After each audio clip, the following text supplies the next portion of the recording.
a sua definição sobre graça com muito interesse. A graça é o bel prazer de Deus que o inclina a outorgar benefícios sobre os que nada merecem. É uma definição muito interessante. A graça é o bel prazer de Deus que inclina a outorgar benefícios sobre aqueles que nada merecem. Muito interessante. Esse outro teólogo, ele diz o seguinte, que ele é mais direto. A graça é a imerecida operação de Deus no coração do homem, a operação efetuada mediante o Espírito Santo. Isso é graça para esse teólogo chamado Merhoff. Primeiro, irmãos, a graça é manifestada na Bíblia como favor divino. Abra suas Bíblias no livro de Gênesis, capítulo 6, verso 8. Como a graça aparece no Velho Testamento. Livro de Gênesis, capítulo 6, verso 8.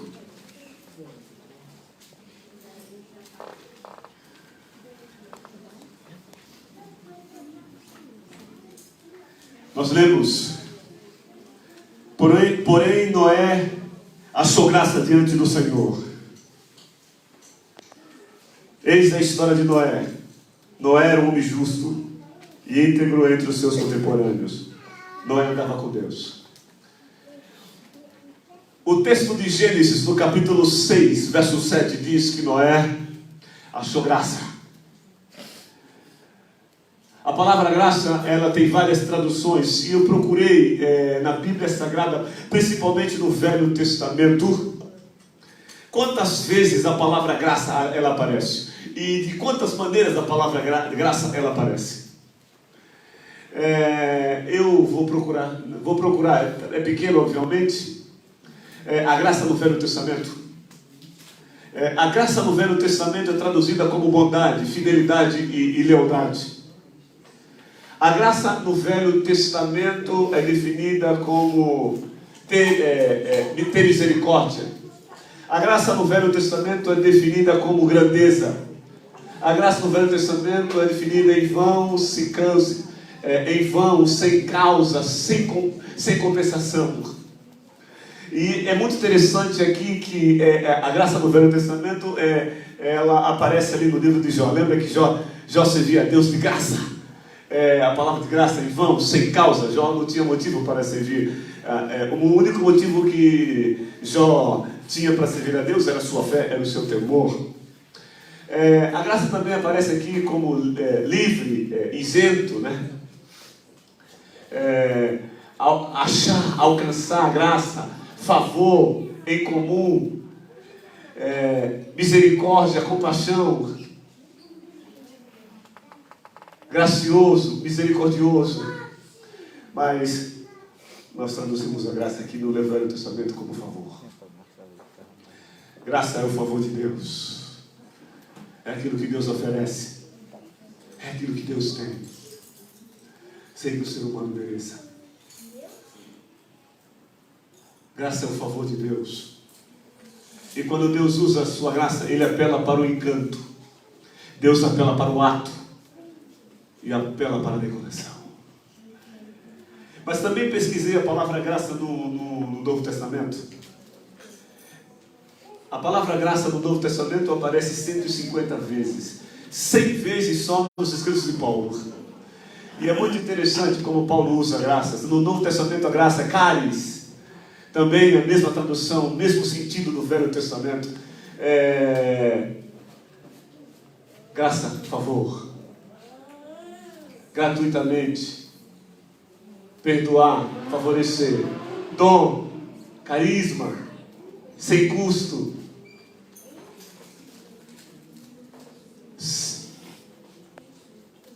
Aqui ela aparece como separado. Algo muito completo é a graça de Deus por nós.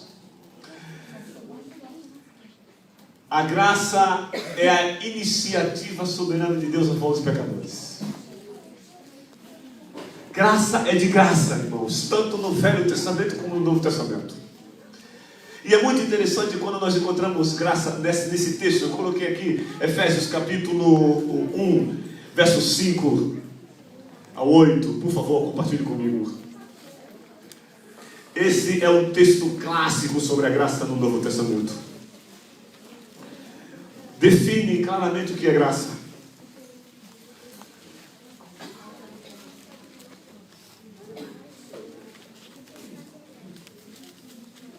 Efésios, capítulo 1, verso do 8 ao 5, diz assim, do 5 ao 8, diz assim: e nos predestinou para Ele, para a doação de filhos por meio de Jesus Cristo, segundo o beneplácito de sua vontade, para o louvor da sua glória, de sua graça, que Ele nos concedeu gratuitamente no amado, no qual temos a redenção pelo seu sangue, a remissão dos pecados, segundo a riqueza da sua graça, que Deus derramou abundantemente sobre nós, em toda a sua sabedoria e prudência. A graça, segundo Paulo, é a vontade de Deus abundante e é dada com sabedoria.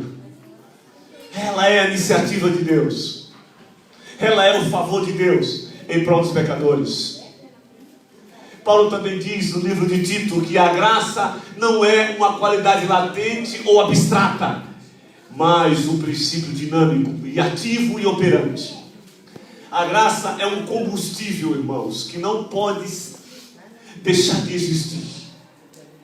Enquanto vivemos aqui nessa terra, o combustível de Deus é a graça. A graça é o favor de Deus. A graça não é dada para quem merece, a graça é dada para quem não merece. E nós não merecemos a graça de Deus, mas Ele dá. A graça não é um evento pontual na experiência cristã, pois permanecemos na graça. É impossível viver sem a graça de Deus. Paulo, no livro de Hebreus, quero convidar a abrir suas Bíblias. Esse texto é importante para a compreensão da graça, porque ela é mais que um favor. A graça é tudo, irmãos. Hebreus, capítulo 13, verso 9. Olha o que está escrito lá. Hebreus, capítulo 13, verso 9, nós lemos: não vos deixeis envolver por doutrinas várias e estranhas, porquanto que vale é estar o coração confirmado com a graça e não com alimentos. Esse é o conselho que Paulo está dando aos hebreus. Não aceite as doutrinas falsas, as pregações recheadas de heresias, mas o coração tem que estar cheio da graça de Deus. Eu coloquei aqui essa declaração sobre a graça. Portanto, podemos definir graça precisamente como a influência livre e benevolente de um Deus santo que opera de forma soberana na vida dos pecadores não merecedores. Isso é graça. Graciosidade é o atributo de Deus. Deus concede graça. A graça faz parte da sua natureza. Davi disse que ele é benigno, misericordioso e justo. Faz parte da sua natureza oferecer graça. Paulo usava a palavra cálice. Várias vezes ele dizia: a graça, irmãos, é a graça de Deus, é a graça do Senhor. Suas epístolas estão recheadas de graça. Os cristãos do primeiro século precisavam entender que a graça era o motivo de Deus tratar o ser humano. Eu trouxe aqui vários textos, nós não vamos ler. Paulo contrastava frequentemente a graça com a lei. Para entender a graça, Paulo usava a graça e a lei e fazia um paralelo. Paulo disse o seguinte: Ele foi cauteloso em afirmar, no entanto, que a graça não anula os requisitos morais da lei de Deus. Em vez disso, ela cumpre a justiça da lei. A graça é o dom de Deus para cumprir a justiça da lei. Agora, irmãos, aqui está o ponto central daquilo que eu quero explicar sobre a graça. Pastor, se o livro do Velho Testamento e se o Novo Testamento está cheio de graça, como Deus aplica a sua graça? Aqui está o desafio. Como Deus aplica a sua graça no mundo. Deus aplica a sua graça no mundo pelo menos de 3 maneiras. Deus aplica a sua graça de maneira comum. De maneira comum. E eu vou explicar para vocês o que significa isso. O pior monstro desse planeta, ele vive sobre a graça de Deus. As pessoas mais cruéis desse mundo vivem sobre a graça de Deus. Homens violentos, que são capazes de abusar de crianças e assassiná-las, vivem sob a graça de Deus. Os piores monstros que esse mundo produziu vivem sob a graça de Deus. Essa graça é a graça comum, oferecida a todos os homens. E algumas pessoas têm dificuldade em compreender a graça comum de Deus.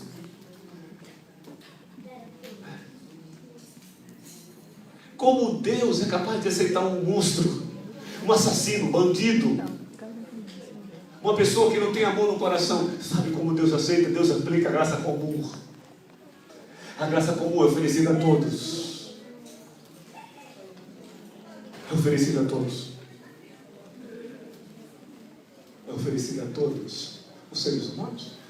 Aqueles que aceitam a Cristo, aqueles que não aceitam a Cristo, aqueles que vão para a igreja, aqueles que não vão para a igreja, recebe a graça comum de Deus. A graça comum nos concede o privilégio de viver, mesmo vivendo do nosso jeito. A graça comum. Quando você perceber que algumas pessoas vivem do jeito dela, faz o que faz, você olha para o céu e diz: Deus deveria ser justo? Deus deveria funilar? Aquela pessoa não merece viver e está vivendo, sabe por quê? Porque é sobre a graça comum. Sobre a graça comum. Quando as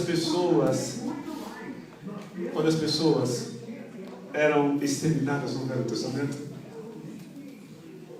eram exterminadas porque Deus julgava que elas não mereciam mais viver sobre a graça comum. Já tinha atingido o ápice. É mais ou menos assim: a pessoa vai praticando crimes. Aí vai roubar vai cometer um crime e é assassinada. Vai receber vários tiros. Ela deixou de viver sobre a graça comum. Porque a graça comum é oferecida a todos.